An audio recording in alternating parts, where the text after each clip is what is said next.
हाँ जी दोस्तों, की हाल चाल है जी सब ਦਾ। उम्मीद करदा ठीक ठाक होवोगे। ਤੇ ਅੱਜ ਦੀ ਇਸ ਵੀਡੀਓ ਦੇ ਵਿੱਚ ਆਪਾਂ ਗੱਲ ਕਰਨ ਵਾਲੇ ਆ ਇੰਡੀਅਨ ਐਜੂਕੇਸ਼ਨ ਸਿਸਟਮ ਅਤੇ ਕੈਨੇਡਾ ਦੇ ਐਜੂਕੇਸ਼ਨ ਸਿਸਟਮ ਦੇ ਵਿੱਚ ਕੀ ਡਿਫਰੈਂਸ ਹੈਗਾ। ਕਿਉਂਕਿ ਆਪਾਂ ਸਾਰੇ ਸਟੂਡੈਂਟਸ ਜਦੋਂ ਹੀ ਆਪਣੀ ਕੰਟਰੀਜ਼ ਤੋਂ ਸਪੈਸ਼ਲੀ ਇੰਡੀਆ ਤੋਂ ਜਦੋਂ ਆਪਾਂ ਕੈਨੇਡਾ ਦੇ ਵਿੱਚ ਲੈਂਡ ਕਰਦੇ ਆ ਤੇ ਆਪਣੀ ਪੜ੍ਹਾਈ ਸਟਾਰਟ ਕਰਦੇ ਆ ਤਾਂ ਬਹੁਤ ਸਾਰੀਆਂ ਚੀਜ਼ਾਂ ਇਦਾਂ ਦੀਆਂ ਹੁੰਦੀਆਂ ਨੇ ਜਿਹੜੀਆਂ ਆਪਾਂ ਨੂੰ ਪਤਾ ਨਹੀਂ ਹੁੰਦੀਆਂ। ਤਾਂ ਉਹਦਾ ਰੀਜ਼ਨ ਇਹੀ ਹੁੰਦਾ ਹੈ ਕਿ ਆਪਣਾ ਜਿਹੜਾ ਇੰਡੀਆ ਦਾ ਐਜੂਕੇਸ਼ਨ ਸਿਸਟਮ ਹੈ ਉਹ ਬਹੁਤ ਵੱਖਰੇ ਢੰਗ ਦੇ ਨਾਲ ਕੰਮ ਕਰਦਾ ਹੈ ਤੇ ਕੈਨੇਡਾ ਦਾ ਜਿਹੜਾ ਐਜੂਕੇਸ਼ਨ ਸਿਸਟਮ ਹੈ ਇਟਸ ਕੁਆਇਟ ਡਿਫਰੈਂਟ। ਸੋ ਅੱਜ ਦੀ ਸਾਰੀ ਵੀਡੀਓ ਇਸੇ ਰਿਗਾਰਡਿੰਗ ਹੋਏਗੀ ਤੇ ਐਂਡ ਦੇ ਵਿੱਚ ਮੈਂ ਆਪਣੀ ਐਜੂਕੇਸ਼ਨ ਦੇ ਬਾਰੇ, ਮੇਰਾ ਕਿਹੜਾ ਕੋਰਸ ਹੈਗਾ ਤੇ ਕਿਹੜੀ ਯੂਨੀਵਰਸਿਟੀ ਹੈਗੀ ਹੈ ਉਹਦੇ ਬਾਰੇ ਥੋੜੀ ਜਿਹੀ ਡਿਟੇਲ ਦਊਂਗਾ। ਤੇ ਅਗਰ ਕਿਸੇ ਨੂੰ ਵੀ ਹੈਲਪ ਚਾਹੀਦੀ ਹੋਈ ਯੂਨੀਵਰਸਿਟੀਜ਼ ਦੇ ਰਿਗਾਰਡਿੰਗ ਜਾਂ ਕਿਸੇ ਕੋਰਸ ਦੇ ਰਿਗਾਰਡਿੰਗ ਉਹ ਮੈਨੂੰ ਮੈਸੇਜ ਕਰ ਸਕਦੇ ਨੇ ਜਾਂ ਫਿਰ ਕਮੈਂਟ ਬਾਕਸ ਦੇ ਵਿੱਚ ਆਪਣਾ ਕੁਐਸਚਨ ਹੈ ਜਿਹੜਾ ਉਹ ਪੁੱਛ ਸਕਦੇ ਨੇ। ਚਲੋ ਅੱਜ ਦੀ ਵੀਡੀਓ ਸਟਾਰਟ ਕਰਦੇ ਹਾਂ।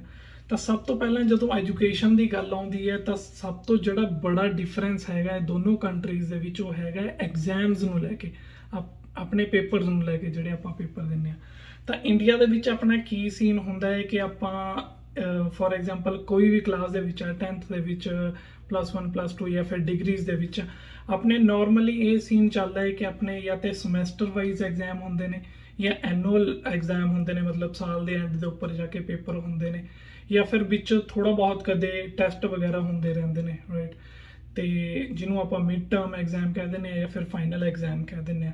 ਇਸ ਤੋਂ ਇਲਾਵਾ ਹੋਰ ਅਗਰ ਆਪਾਂ ਗੱਲ ਕਰੀਏ ਆਪਣੇ ਵਾਈਵਾ ਹੁੰਦੇ ਨੇ ਸਕੂਲਸ ਦੇ ਵਿੱਚ ਮੋਸਟਲੀ, ਕਿ ਜਿੱਦਾਂ ਆਪਾਂ ਇੰਟਰਵਿਊਜ਼ ਦੇ ਪੁੱਛ ਲੈਂਦੇ ਆ ਕਿ ਸਾਹਮਣੇ ਵਾਲਾ ਆਪਣਾ ਟੀਚਰ ਆਪਾਂ ਨੂੰ ਕੁਐਸਚਨ ਪੁੱਟ ਕਰਦੇ ਉਹਨੇ ਕੀ ਪੜ੍ਹਾਇਆ, ਇੱਦਾਂ ਆਪਾਂ ਵਾਈਵਾ ਹੁੰਦੇ ਨੇ।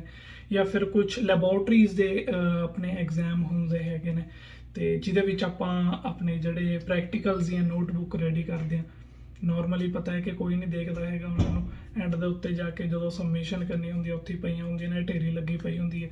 ਈਵਨ ਕਿ ਟੀਚਰ ਜਿਹਨੂੰ ਸਬਮਿਟ ਕਰਾਈ ਹੁੰਦੀ ਹੈ ਉਹ ਵੀ ਚੈੱਕ ਨਹੀਂ ਕਰਦੇ ਹੈਗੇ ਮੋਸਟ ਆਫ ਦੀ ਟਾਈਮ।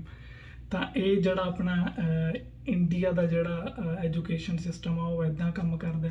ਉਸ ਤੋਂ ਇਲਾਵਾ ਕੁਝ ਅਸਾਈਨਮੈਂਟਸ ਵੀ ਹੁੰਦੀਆਂ ਨੇ।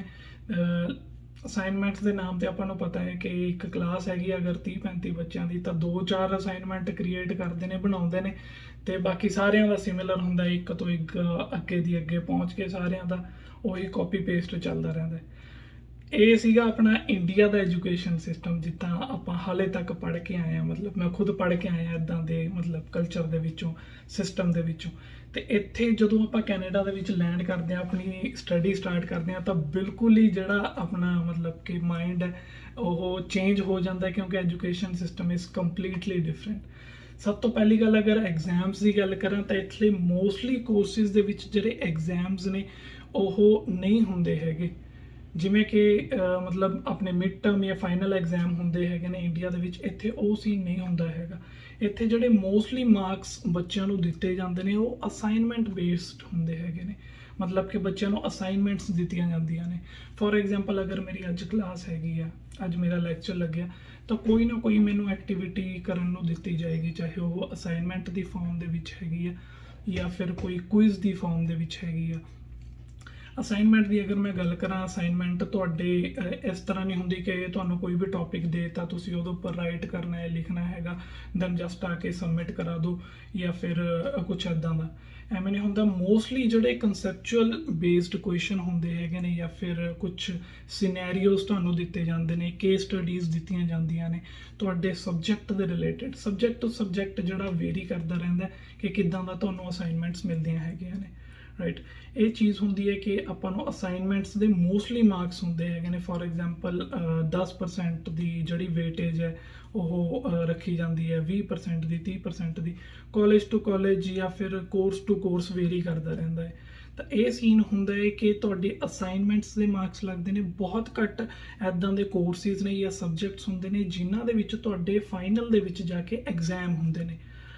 ਤੇ ਇਹ ਸਾਰਾ ਸੀਗਾ ਅਸਾਈਨਮੈਂਟਸ ਦੇ ਬਾਰੇ। ਇਸ ਤੋਂ ਇਲਾਵਾ ਤੁਹਾਨੂੰ ਕਈ ਵਾਰ ਕੁਇਜ਼ ਮਿਲਦੇ ਨੇ। ਕੁਇਜ਼ ਦਾ ਮਤਲਬ ਹੁੰਦਾ ਹੈ ਕਿ ਤੁਸੀਂ ਆਨਲਾਈਨ ਜਿਵੇਂ ਆਪਣੇ ਪੋਰਟਲ ਬਣੇ ਹੁੰਦੇ ਨੇ ਯੂਨੀਵਰਸਿਟੀ, ਜਦੋਂ ਆਪਾਂ ਰਜਿਸਟ੍ਰੇਸ਼ਨ ਕਰਾਉਂਦੇ ਆ ਤਾਂ ਆਪਾਂ ਨੂੰ ਇੱਕ ਆਪਣਾ ਆਈਡੀ ਪਾਸਵਰਡ ਦਿੱਤਾ ਜਾਂਦਾ ਜਿਹਦੇ ਵਿੱਚ ਆਪਾਂ ਫੋਰ ਐਗਜ਼ਾਮਪਲ ਸਪੈਸ਼ਲੀ ਅੱਜ ਦੇ ਦਿਨਾਂ ਦੇ ਵਿੱਚ ਕਿਉਂਕਿ ਕੋਵਿਡ ਦਾ ਟਾਈਮ ਚੱਲ ਰਿਹਾ ਤੇ ਕੋਵਿਡ ਦੇ ਵਿੱਚ ਆਪਾਂ ਆਨਲਾਈਨ ਕਲਾਸਿਸ ਚੱਲ ਰਹੀਆਂ ਨੇ ਤਾਂ ਆਪਾਂ ਨੂੰ ਇੱਕ ਆਪਣਾ ਪੋਰਟਲ ਦਿੱਤਾ ਜਾਂਦਾ ਜਿਹਦੇ ਵਿੱਚ ਜਾ ਕੇ ਆਪਾਂ ਆਪਣੀ ਅਸਾਈਨਮੈਂਟ ਸਬਮਿਟ ਕਰਦੇ ਆ, ਆਪਣੇ ਕੁਇਜ਼ ਦੇਖਦੇ ਆ। ਤਾਂ ਕੁਇਜ਼ ਬੇਸਿਕਲੀ ਕੀ ਹੁੰਦਾ ਹੈ ਕਿ ਇੱਕ ਜਿਵੇਂ ਆਪਾਂ ਕਹਿ ਦਈਏ ਕਿ ਕੁਐਸਚਨਰ ਹੁੰਦਾ ਹੈਗਾ, ਜਿਵੇਂ ਆਪਾਂ MCQs ਕਹਿ ਸਕਦੇ ਹਾਂ। MCQs ਹੁੰਦੇ ਹੈਗੇ ਨੇ ਨਾਰਮਲੀ, ਤੇ ਜਿਹੜਾ ਵੀ ਆਪਾਂ ਨੂੰ ਕਲਾਸ ਦੇ ਵਿੱਚ ਪੜ੍ਹਾਇਆ ਜਾਂਦਾ ਹੈ ਉਹਦੇ ਹੀ ਰਿਲੇਟਿਡ ਆਪਾਂ ਨੂੰ ਕੁਇਜ਼ ਦਿੱਤੇ ਜਾਂਦੇ ਨੇ। ਤੇ ਮੰਨ ਕੇ ਚੱਲੋ ਕਿ ਆਪਣੀ ਕਲਾਸ ਲੱਗੀ, ਆਪਾਂ ਨੂੰ ਇੱਕ ਕੁਇਜ਼ ਦੇਤਾ ਜਿਹਦੇ ਵਿੱਚ 10 ਕੁਐਸਚਨ ਹੈਗੇ ਨੇ, ਤਾਂ ਆਪਾਂ ਘਰੇ ਜਾ ਕੇ 10 ਕੁਐਸਚਨ ਅਟੈਂਪਟ ਕਰਨੇ ਨੇ, ਤੇ ਉਹਦੇ ਨਾਲ ਦੀ ਨਾਲ ਹੀ ਜਿੰਨੇ ਸਹੀ ਹੋਣਗੇ ਉਹਦੇ ਨਾਲ ਹੀ ਤੁਹਾਨੂੰ ਆਨਸਰ ਪਤਾ ਲੱਗ ਜਾਣਗੇ ਕਿ ਇੰਨੇ ਸਹੀ ਨੇ, ਤੁਹਾਡੇ ਇੰਨੇ ਮਾਰਕਸ ਆਏ, ਤੇ ਉਨੇ ਮਾਰਕਸ ਹੀ ਤੁਹਾਡੇ ਫਾਈਨਲ ਦੇ ਵਿੱਚ ਲੱਗ ਜਾਣੇ ਨੇ ਜਾ ਕੇ। ਕੁਛ ਐਦਾਂ ਨਹੀਂ ਹੈਗਾ ਕਿ ਤੁਸੀਂ ਉਹਨੂੰ ਚੇਂਜ ਕਰ ਸਕਦੇ ਹੋ ਜਾਂ ਕੋਈ ਵੀ ਹੋਰ ਇੱਦਾਂ ਦਾ ਮਤਲਬ ਝੰਜਟ ਨਹੀਂ ਹੈਗਾ। ਜਿੰਨੇ ਮਾਰਕਸ ਆਏ ਉਹਨੇ ਤੁਹਾਡੇ ਮਾਰਕਸ ਲੱਗ ਜਾਣੇ ਨੇ। ਅਸਾਈਨਮੈਂਟਸ ਦੀ ਇੱਕ ਫਾਇਦਾ ਹੁੰਦਾ ਹੈਗਾ, ਇੱਥੇ ਮੈਂ ਮੈਂਸ਼ਨ ਕਰਦਾ ਕਿ ਬਹੁਤ ਸਾਰੇ ਇੱਦਾਂ ਨਹੀਂ ਹੈਗਾ ਕਿ ਜਿਵੇਂ ਆਪਣੇ ਇੰਡੀਆ ਦੇ ਵਿੱਚ ਕਿ ਇੱਕ ਸਬਮਿਸ਼ਨ ਡੇਟ ਦੇਤੀ, ਤੁਸੀਂ ਉਸੇ ਪਰਟੀਕੂਲਰ ਡੇ 'ਤੇ ਸਬਮਿਸ਼ਨ ਕਰਨੀ ਹੈਗੀ ਆ। ਇੱਥੇ ਅਗਰ ਕੁਝ ਐਕਸੈਪਸ਼ਨਲ ਕੇਸਿਸ ਆ ਜਾਂਦੇ ਨੇ, ਮੰਨ ਕੇ ਚਲੋ ਤੁਸੀਂ ਬਿਮਾਰ ਹੋ ਜਾਂ ਫਿਰ ਕਿਤੇ ਟਰੈਵਲਿੰਗ ਤੁਹਾਨੂੰ ਕਰਨੀ ਪੈ ਗਈ ਜਾਂ ਫੈਮਿਲੀ ਦਾ ਕੋਈ ਵੀ ਇਸ਼ੂ ਹੈਗਾ, ਤਾਂ ਤੁਸੀਂ ਆਪਣੇ ਪ੍ਰੋਫੈਸਰ ਨੂੰ ਕਹਿ ਕੇ, ਇੰਸਟ੍ਰਕਟਰ ਨੂੰ ਕਹਿ ਕੇ ਐਕਸਟੈਂਸ਼ਨ ਲੈ ਸਕਦੇ ਹੋ, ਹਫਤੇ ਦੀ, 2 ਹਫਤਿਆਂ ਦੀ, ਜਾਂ ਫਿਰ ਕਿੰਨੇ ਵੀ ਟਾਈਮ ਦੀ। ਇਹ ਮੈਟਰ ਨਹੀਂ ਕਰਦਾ, ਇੰਸਟ੍ਰਕਟਰ ਦੇ ਉੱਪਰ ਡਿਪੈਂਡ ਕਰਦਾ, ਤੁਹਾਡੀ ਪ੍ਰੋਬਲਮ 'ਤੇ ਡਿਪੈਂਡ ਕਰਦਾ ਕਿ ਉਹ ਤੁਹਾਨੂੰ ਤੁਹਾਡੀ ਮਤਲਬ ਜਿਹੜੀ ਪ੍ਰੋਬਲਮ ਹੈ ਉਹਨੂੰ ਐਨਾਲਾਈਜ਼ ਕਰਕੇ ਤੁਹਾਨੂੰ ਕਿੰਨੇ ਟਾਈਮ ਦੀ ਐਕਸਟੈਂਸ਼ਨ ਦਿੰਦਾ ਹੈਗਾ।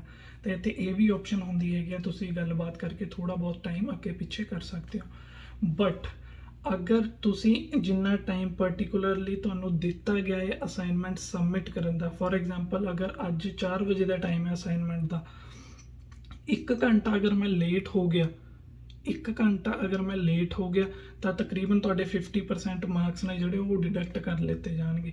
ਔਰ ਅਗਰ 6 ਘੰਟੇ ਲੇਟ ਹੋ ਗਿਆ, ਇਹ ਸਾਰੇ ਦਾ ਸਾਰਾ college to college, university vary ਕਰਦਾ ਹੈ। ਅਗਰ ਮੇਰੀ ਯੂਨੀਵਰਸਿਟੀ ਦੀ ਗੱਲ ਕਰਾਂ ਤਾਂ ਅਗਰ ਮੈਂ 6 ਘੰਟੇ ਦੀ ਸਬਮਿਟ ਕਰਦਾ ਲੇਟ ਹੋ ਗਿਆ ਆਪਣੀ ਅਸਾਈਨਮੈਂਟ, ਤਾਂ ਮੈਨੂੰ 0 ਮਾਰਕਸ ਦਿੱਤਾ ਜਾਏਗਾ। ਤੁਸੀਂ ਮੰਨ ਕੇ ਚੱਲੋ ਕਿ ਮੇਰੀ 30% ਦੀ ਜਾਂ 25% ਦੀ ਜਿਹੜੀ ਵੇਟੇਜ ਹੈ ਅਸਾਈਨਮੈਂਟ ਦੀ, ਅਗਰ ਮੈਂ 6 ਘੰਟੇ ਲੇਟ ਹੋ ਗਿਆ ਤਾਂ ਮੈਨੂੰ 0 ਮਿਲੇਗਾ। ਔਰ ਨਾਰਮਲੀ ਅਗਰ ਮੈਂ ਪਾਸਿੰਗ ਮਾਰਕਸ ਦੀ ਗੱਲ ਕਰਾਂ ਕਿ ਕਿੰਨੇ ਪਾਸਿੰਗ ਮਾਰਕਸ ਨੇ, ਆਪਣੇ ਇੰਡੀਆ ਦੇ ਵਿੱਚ 33% ਪਾਸਿੰਗ ਮਾਰਕਸ ਨਾਰਮਲੀ ਕੇਸਿਸ ਦੇ ਵਿੱਚ ਮੰਨੇ ਜਾਂਦੇ ਨੇ। ਇੱਥੇ 60%, 100 ਅਗਰ 100 ਨੰਬਰ ਦਾ ਪੇਪਰ ਹੈਗਾ ਜਾਂ ਅਸਾਈਨਮੈਂਟ ਸਾਰਾ ਕੁਝ ਮਿਲਾ ਕੇ 100 ਨੰਬਰ ਬਣਦਾ ਹੈ, ਤਾਂ ਤੁਸੀਂ 60% ਨੰਬਰ ਲੈਣੇ ਤੁਹਾਡੇ ਕੰਪਲਸਰੀ ਨੇ ਅਗਰ ਤੁਸੀਂ ਉਹ ਕੋਰਸ ਨੂੰ ਪਾਸ ਕਰਨਾ ਹੈ।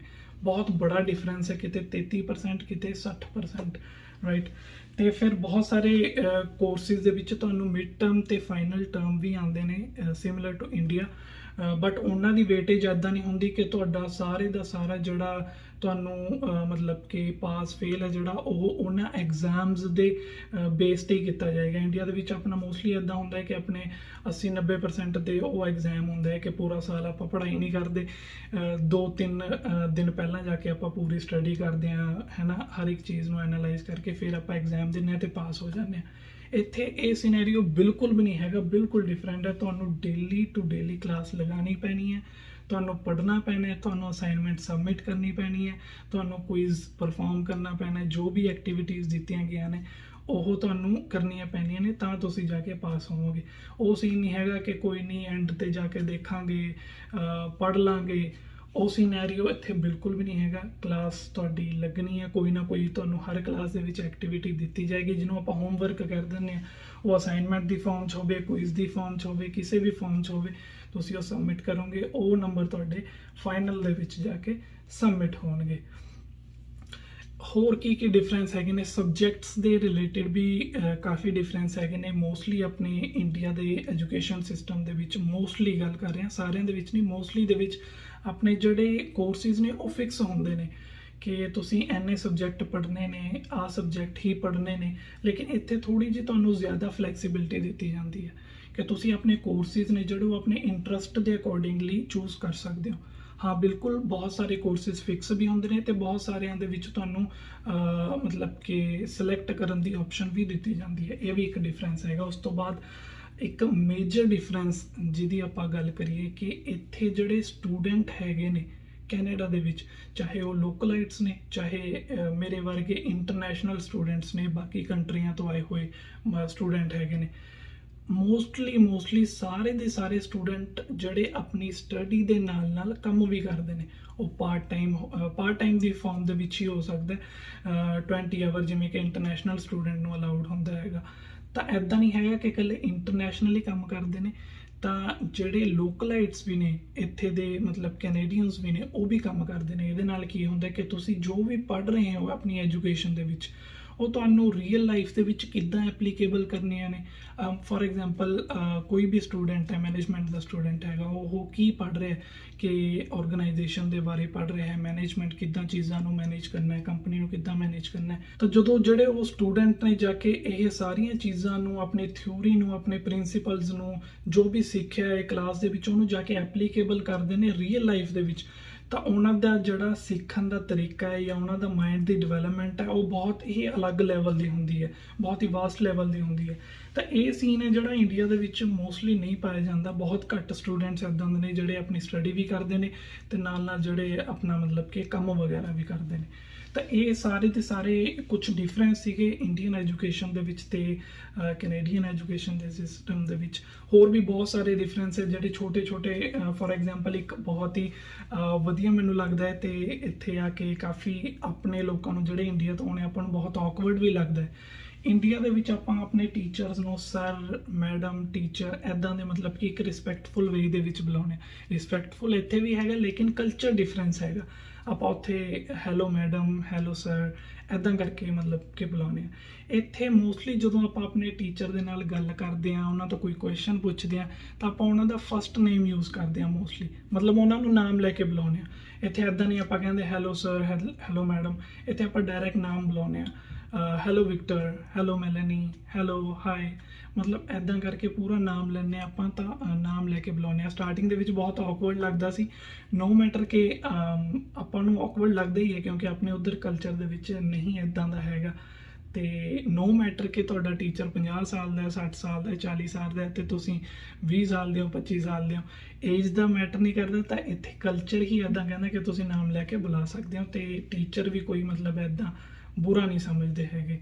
ਤਾਂ ਇਹ ਸਾਰੇ ਦੇ ਸਾਰੇ ਕੁਝ ਡਿਫਰੈਂਸ ਸੀਗੇ ਇੰਡੀਅਨ ਤੇ ਕੈਨੇਡਾ ਦੇ ਐਜੂਕੇਸ਼ਨ ਸਿਸਟਮ ਦੇ ਵਿੱਚ। ਤੇ ਹੁਣ ਮੈਂ ਅਗਰ ਆਪਣੇ ਕੋਰਸ ਦੀ ਤੇ ਯੂਨੀਵਰਸਿਟੀ ਦੀ ਗੱਲ ਕਰਾਂ ਤਾਂ ਮੈਂ ਮੈਨੀਟੋਬਾ ਦੇ ਵਿੱਚ ਸਟੱਡੀ ਕਰ ਰਿਹਾ, ਵਿਨੀਪੈਗ ਸਿਟੀ ਦੇ ਵਿੱਚ। ਯੂਨੀਵਰਸਿਟੀ ਮੇਰੀ ਹੈਗੀ ਹੈ ਯੂਨੀਵਰਸਿਟੀ ਆਫ ਮੈਨੀਟੋਬਾ ਤੇ ਕੋਰਸ ਮੇਰਾ ਹੈਗਾ ਹੈ ਅਪਲਾਈਡ ਬਿਜ਼ਨਸ ਮੈਨੇਜਮੈਂਟ। ਤੇ ਇਹ ਇੱਕ ਮੈਨੇਜਮੈਂਟ ਦਾ ਕੋਰਸ ਹੈਗਾ, 1 ਸਾਲ ਦਾ ਕੋਰਸ ਹੈ। ਫੀਸ ਮੇਰੀ ਅਪਰੋਕਸੀਮੇਟਲੀ ਥੀ ਕਿ $14,000 to $15,000 ਪਰ ਈਅਰ, ਜਿਹਦੇ ਵਿੱਚ ਮੇਰਾ ਕੋਰਸ ਦੇ ਵਿੱਚ 10 ਈਅਰ ਦੀ ਬੇਸਿਕਲੀ ਸਟੱਡੀ ਹੈਗੀ ਹੈ ਤੇ 2 ਮੰਥ ਦੀ, 2 ਮਹੀਨਿਆਂ ਦੀ ਕੋਪ ਹੈ ਜਿਹਨੂੰ ਆਪਾਂ ਵਰਕ ਪਲੇਸਮੈਂਟ ਕਹਿ ਦਿੰਦੇ ਹਾਂ ਜਾਂ ਇੰਟਰਨਸ਼ਿਪ ਕਹਿ ਦਿੰਦੇ ਹਾਂ। ਤਾਂ ਮੋਸਟਲੀ ਕੋਰਸਿਸ ਦੇ ਵਿੱਚ ਇੰਟਰਨਸ਼ਿਪ ਇਹ ਦਿੰਦੇ ਹੀ ਹੈਗੇ ਨੇ ਤਾਂ ਕਿ ਜਿਹੜਾ ਤੁਸੀਂ ਪੂਰਾ ਸਾਲ ਆਪਣੀ ਸਟੱਡੀ ਕਰਦੇ ਹੋ ਤਾਂ ਉਹ ਤੁਸੀਂ ਜਾ ਕੇ ਉਹ ਸਾਰੀ ਦੀ ਸਾਰੀਆਂ ਚੀਜ਼ਾਂ ਵਰਕ ਪਲੇਸ ਦੇ ਉੱਤੇ ਕਿਵੇਂ ਕੰਮ ਕਰਨੀਆਂ ਨੇ, ਕਿਵੇਂ ਐਪਲੀਕੇਬਲ ਹੋਣਗੀਆਂ, ਕਿਵੇਂ ਉਹਨਾਂ ਨੂੰ ਸਾਰੀਆਂ ਨੂੰ ਤੁਸੀਂ ਉੱਥੇ ਜਾ ਕੇ ਯੂਜ਼ ਕਰਨਾ ਹੈਗਾ। ਤਾਂ ਇਸ ਕਰਕੇ ਇੰਟਰਨਸ਼ਿਪ ਮੋਸਟਲੀ ਕੋਰਸਿਸ ਦੇ ਵਿੱਚ ਪਾਈ ਜਾਂਦੀ ਹੈ, ਜੋ ਕਿ ਬਹੁਤ ਇੱਕ ਵਧੀਆ ਗੱਲ ਹੈਗੀ ਆ, ਕਾਫੀ ਕੁਝ ਸਿੱਖਣ ਨੂੰ ਮਿਲਦਾ ਹੈਗਾ। ਤਾਂ ਅਗਰ ਮੈਂ ਸਬਜੈਕਟਸ ਦੀ ਗੱਲ ਕਰਾਂ, ਆਲਮੋਸਟ ਮੇਰੇ 6-5 ਤਕਰੀਬਨ 14-15 ਕੁ ਸਬਜੈਕਟਸ ਹੈਗੇ ਨੇ ਤੇ ਸਾਰੀ ਜਿਹੜੇ ਨੇ ਉਹ ਇੱਦਾਂ ਨਹੀਂ ਹੈਗਾ ਕਿ ਆਪਾਂ ਕ੍ਰੈਮਿੰਗ ਕਰਕੇ ਕਰਨੇ ਹੁੰਦੇ। ਇੱਥੇ ਇਹ ਵੀ ਗੱਲ ਮੈਂ ਮੈਂਸ਼ਨ ਕਰਦਾ ਕਿ ਕੁਝ ਵੀ ਇੱਥੇ ਇੱਦਾਂ ਦਾ ਨਹੀਂ ਹੁੰਦਾ। ਅਗਰ ਐਗਜ਼ਾਮ ਦੇ ਵਿੱਚ ਕੁਐਸਚਨਸ ਵੀ ਆਉਂਦੇ ਨੇ ਕਿ ਤੁਸੀਂ ਲਰਨ ਕਰਨੇ ਨੇ, ਕ੍ਰੈਮ ਕਰਨੇ ਨੇ, ਬਹੁਤ ਕੋਈ 2-4% ਇੱਦਾਂ ਦੀਆਂ ਚੀਜ਼ਾਂ ਹੋਣਗੀਆਂ। ਮੋਸਟਲੀ ਤੁਹਾਡੇ ਕਨਸੈਪਚੁਅਲ ਬੇਸ ਕੁਐਸਚਨ ਹੁੰਦੇ ਨੇ ਜਿੱਥੇ ਤੁਸੀਂ ਆਪਣਾ ਦਿਮਾਗ ਲਗਾਉਣਾ ਹੈ ਕਿ ਕੋਈ ਤੁਹਾਨੂੰ ਕੇਸ ਸਟੱਡੀ ਆ ਗਈ, ਕੋਈ ਕਨਸੈਪਚੁਅਲ ਕੁਐਸਚਨ ਆ ਗਿਆ, ਕੋਈ ਸਿਨੈਰੀਓ ਦੇ ਦਿੱਤਾ ਤੁਹਾਨੂੰ ਕਿ ਆਹ ਸੀਨ ਹੈਗਾ, ਆਹ ਸਿਨੈਰੀਓ ਹੈਗਾ, ਤੁਸੀਂ ਇਹ ਚੀਜ਼ ਨੂੰ ਕਿਵੇਂ ਮਤਲਬ ਕਿ ਪ੍ਰੈਜ਼ੈਂਟ ਕਰੋਗੇ, ਕਿਵੇਂ ਇਹਦਾ ਜਿਹੜਾ ਹੱਲ ਹੈ ਉਹ ਕੱਢੋਗੇ। ਤਾਂ ਇਹਦੇ ਵਿੱਚ ਇੱਦਾਂ ਨਹੀਂ ਹੁੰਦਾ ਕਿ ਅਗਰ ਇੱਕ ਕੁਐਸਚਨ ਹੈਗਾ ਤਾਂ 30 ਬੱਚੇ ਹੈਗੇ ਨੇ, 30 ਬੱਚਿਆਂ ਦਾ ਹੀ ਸਾਰਿਆਂ ਦਾ ਸਾਰਾ ਸੇਮ ਹੋਣਾ ਚਾਹੀਦਾ। 30 ਦੇ 30 ਦਾ ਜਿਹੜਾ ਆਨਸਰ ਹੈਗਾ ਉਹ ਡਿਫਰੈਂਟ ਵੀ ਹੋ ਸਕਦਾ ਹੈ ਕਿਉਂਕਿ ਮੋਸਟਲੀ ਇਹ ਸਬਜੈਕਟਸ ਦੇ ਵਿੱਚ ਕੁਝ ਸਹੀ ਜਾਂ ਗਲਤ ਨਹੀਂ ਹੁੰਦਾ। ਮੋਸਟਲੀ ਸਬਜੈਕਟਸ ਦੇ ਵਿੱਚ ਅਗਰ ਮੈਂ ਆਪਣੇ ਮੈਨੇਜਮੈਂਟ ਦੇ ਵਿੱਚ ਗੱਲ ਕਰਾਂ ਤਾਂ ਹਰ ਇੱਕ ਬੰਦੇ ਦਾ ਦਿਮਾਗ ਹੈ ਜਿਹੜਾ ਉਹ ਅਲੱਗ ਵੇ ਦੇ ਨਾਲ ਕੰਮ ਕਰਦਾ ਹੈ, ਅਲੱਗ ਵੇ ਦੇ ਨਾਲ ਸੋਚਦਾ। ਤਾਂ ਇਸ ਕਰਕੇ ਇੱਥੇ ਇਹ ਜਿਹੜਾ ਇੱਕ ਫਾਇਦਾ ਵੀ ਹੋ ਸਕਦਾ ਹੈ ਤੇ ਬੱਚਿਆਂ ਨੂੰ ਨੁਕਸਾਨ ਵੀ ਹੋ ਸਕਦਾ ਹੈ। ਫਾਇਦਾ ਇਸ ਕਰਕੇ ਹੁੰਦਾ ਕਿ ਅਗਰ ਤੁਸੀਂ ਪੜ੍ਹੋਗੇ, ਅਗਰ ਤੁਸੀਂ ਆਪਣਾ ਦਿਮਾਗ ਲਗਾਓਗੇ ਤਾਂ ਹੀ ਤੁਸੀਂ ਪਾਸ ਹੋਵੋਗੇ, ਤਾਂ ਹੀ ਤੁਸੀਂ ਅਸਾਈਨਮੈਂਟਸ ਆਪਣੀਆਂ ਜਿਹੜੀਆਂ ਕੰਪਲੀਟ ਕਰੋਗੇ ਤੇ ਇਸੇ ਲਈ ਤੁਸੀਂ ਜਿਹੜਾ ਕੋਰਸ ਹੈ ਉਹ ਪਾਸ ਕਰ ਸਕਦੇ ਹੋ। ਤੇ ਇੱਕ ਚੀਜ਼ ਮੈਂ ਵਿੱਚ ਦੀ ਮਿਸ ਕਰ ਗਿਆ, ਉਹ ਸੀਗੀ ਪਲੇਜਰਿਜ਼ਮ ਨੂੰ ਲੈ ਕੇ। ਬਹੁਤ ਸਾਰੇ ਬੱਚਿਆਂ ਨੇ ਸੁਣਿਆ ਹੋਣਾ ਪਲੇਜਰਿਜ਼ਮ, ਜਿਹਨੂੰ ਆਪਾਂ ਚੀਟਿੰਗ ਕਹਿ ਦਿੰਦੇ ਆ ਬੇਸਿਕਲੀ। ਇੰਡੀਆ ਦੇ ਵਿੱਚ ਚੀਟਿੰਗ ਹੁੰਦੀ ਹੈਗੀ ਹੈ, ਬੱਚਿਆਂ ਨੂੰ 0 ਦੇ ਦਿੱਤਾ ਜਾਂਦਾ ਹੈ ਜਾਂ ਕੁਝ ਵੀ ਹੁੰਦਾ ਹੈਗਾ ਤਾਂ ਕਿ ਜਦੋਂ ਵੀ ਉਹ ਕਾਪੀ ਕਰਦੇ ਨੇ। ਇੱਥੇ ਬੇਸਿਕਲੀ ਆਪਣੇ ਇੱਕ ਮਾਈਂਡ ਦੇ ਵਿੱਚ ਆਉਂਦਾ ਕਿ ਅਸਾਈਨਮੈਂਟ ਹੀ ਹੈ, ਚੱਲ ਕਿਤੇ ਤੋਂ ਪੁੱਛ ਲੈ, ਜਾਂ ਮੋਸਟਲੀ ਗੂਗਲ ਤੋਂ ਸਰਚ ਕਰ ਲੈ, ਆਹ ਲਾਈਨ ਗੂਗਲ ਤੋਂ ਚੱਕ ਲਈ, ਉਹ ਕਿਸੇ ਹੋਰ ਵੈਬਸਾਈਟ ਤੋਂ ਚੱਕ ਲਈ। ਤਾਂ ਇਹ ਸਾਰੀਆਂ ਚੀਜ਼ਾਂ ਨੂੰ ਆਪਾਂ ਇਕੱਠਾ ਕਰਕੇ ਆਪਣੀ ਅਸਾਈਨਮੈਂਟ ਸਬਮਿਟ ਕਰ ਦਿੰਦੇ ਹਾਂ, ਲੇਕਿਨ ਇੱਦਾਂ ਨਹੀਂ ਹੁੰਦਾ।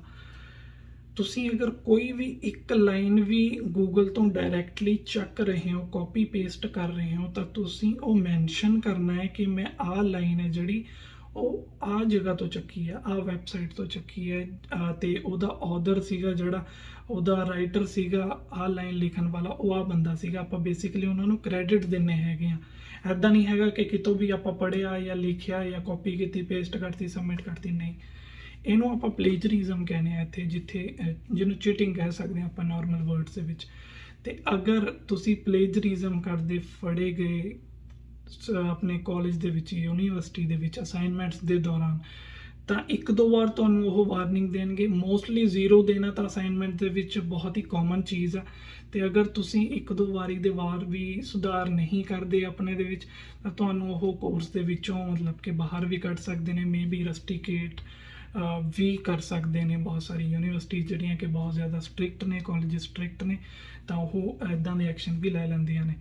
ਤਾਂ ਬੇਸਿਕਲੀ ਓਵਰਵਿਊ ਦੇ ਵਿੱਚ ਇਹ ਵੀਡੀਓ ਦੇ ਮੈਂ ਜਸਟ ਇੰਨਾ ਮੈਸੇਜ ਕਨਵੇ ਕਰਨਾ ਚਾਹੁੰਦਾ ਕਿ ਅਗਰ ਤੁਸੀਂ ਕੈਨੇਡਾ ਆ ਰਹੇ ਹੋ, ਆਹ ਮੈਂਟੈਲਿਟੀ ਬਣਾ ਕੇ ਆਓ ਕਿ ਅਸੀਂ ਮਿਹਨਤ ਕਰਨੀ ਹੈ, ਆਪਣੇ ਬੇਸ ਤੇ ਪੜ੍ਹਨਾ ਹੈ, ਆਪਣੇ ਬੇਸ ਤੇ ਪਾਸ ਹੋਣਾ ਹੈ। ਕਿਉਂਕਿ ਅਗਰ ਇਹ ਮੈਂਟੈਲਿਟੀ ਨਹੀਂ ਹੋਊਗੀ ਤਾਂ ਆਪਾਂ ਫਿਰ ਉਹੀ ਇੰਡੀਆ ਦੇ ਕਲਚਰ ਦੇ ਵਿੱਚ ਆਪਾਂ ਲੱਗੇ ਰਹਾਂਗੇ, ਕੁਛ ਕਿਸੇ ਤੋਂ ਪੁੱਛ ਲਿਆ, ਕੁਛ ਕੋ ਤੋਂ ਪੁੱਛ ਲਿਆ, ਸਿੱਖਣ ਨੂੰ ਕੁਛ ਨਹੀਂ ਮਿਲਦਾ ਹੈਗਾ। ਤੇ ਫਿਰ ਜਦੋਂ ਆਪਾਂ ਪਾਸ ਆਊਟ ਹੋ ਕੇ ਧੱਕੇ ਧੁੱਕੇ ਨਾਲ ਪਾਸ ਹੋ ਕੇ ਬਾਹਰ ਵੀ ਜਾਂਦੇ ਹਾਂ ਤਾਂ ਕੁਝ ਖਾਸ ਫਾਇਦਾ ਨਹੀਂ ਹੁੰਦਾ ਹੈਗਾ ਐਜੂਕੇਸ਼ਨ ਦਾ। ਤਾਂ ਇੱਦਾਂ ਬਿਲਕੁਲ ਨਾ ਕਰਿਓ। ਹਾਂ, ਅਗਰ ਕਿਸੇ ਦੇ ਮਾਈਂਡ ਦੇ ਵਿੱਚ ਕੋਈ ਵੀ ਕਿਸੇ ਵੀ ਤਰ੍ਹਾਂ ਦਾ ਕੁਐਸਚਨ ਹੈਗਾ ਯੂਨੀਵਰਸਿਟੀ ਆਫ ਮੈਨੀਟੋਬਾ ਨੂੰ ਲੈ ਕੇ ਸਪੈਸ਼ਲੀ, ਜਾਂ ਕੋਈ ਵੀ ਕੋਰਸਿਸ ਨੂੰ ਲੈ ਕੇ, ਜਾਂ ਵਿਨੀਪੈਗ ਦੇ ਹੋਰ ਕੋਈ ਵੀ ਕਿਸੇ ਵੀ ਤਰ੍ਹਾਂ ਦਾ ਕੁਐਸਚਨ ਹੈਗਾ, ਤਾਂ ਮੈਨੂੰ ਕਮੈਂਟ ਕਰਕੇ ਜ਼ਰੂਰ ਦੱਸਿਓ। ਜਾਂ ਫਿਰ ਤੁਸੀਂ ਮੇਰੇ ਇੰਸਟਾਗ੍ਰਾਮ ਦੀ ਆਈਡੀ ਡਿਸਕ੍ਰਿਪਸ਼ਨ ਦੇ ਵਿੱਚ ਮੈਂਸ਼ਨ ਹੈਗੀ ਹੈ, ਤੁਸੀਂ ਮੈਨੂੰ ਮੈਸੇਜ ਕਰ ਸਕਦੇ ਹੋ ਡਾਇਰੈਕਟਲੀ। ਉਮੀਦ ਕਰਦਾ ਵੀਡੀਓ ਵਧੀਆ ਲੱਗੀ ਹੋਣੀ ਹੈ, ਇਨਫੋਰਮੇਟਿਵ ਲੱਗੀ ਹੋਣੀ ਹੈ। ਤੇ ਅਗਰ ਵਧੀਆ ਲੱਗੀ ਲਾਈਕ ਕਰ ਦਿਓ, ਚੈਨਲ ਨੂੰ ਸਬਸਕ੍ਰਾਈਬ ਕਰ ਲਓ। ਹੋਰ ਬਹੁਤ ਸਾਰੀਆਂ ਵੀਡੀਓਜ਼ ਆਪਾਂ ਇਨ ਫਿਊਚਰ ਲੈ ਕੇ ਆਵਾਂਗੇ ਤੁਹਾਡੇ, ਜਿਹਦੇ ਨਾਲ ਤੁਹਾਨੂੰ ਫਾਇਦਾ ਹੋਵੇ। Thank you so much.